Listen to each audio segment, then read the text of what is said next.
Hello दोस्तों, आज India का पूरा आईटी सेक्टर हिल गया। एक ही दिन में TCS, Wipro, HCL, tech Mahindra जैसी कंपनियों के स्टॉक 4 से 5% गिर गए। लेकिन असली सवाल ये खड़ा होता है कि एक ही दिन में इतने ज्यादा आईटी स्टॉक्स क्यों टूट गए। इसके पीछे का रीजन क्या है?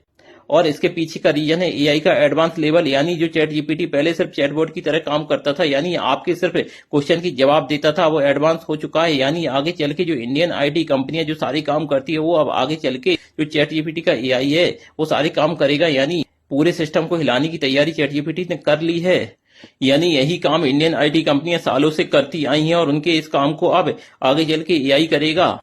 अब मार्केट को इस बात का डर लग रहा है कि जिस काम को इंडियन आईटी कंपनियों के इंजीनियर कई महीनों लगा देते थे, उसको एआई कुछ ही हफ्तों में कर सकता है, साथ ही कम कॉस्ट पर। इससे जो ऑलरेडी जो इंडियन बड़ी आईटी कंपनियां, उनका क्या होगा? और आप सोचिए, इस काम को करने में 500 इंजीनियर लगते थे और वही काम एआई कुछ ही लोगों के साथ कर ले, तो फिर सोचिए आप आईटी कंपनियों का क्या होगा।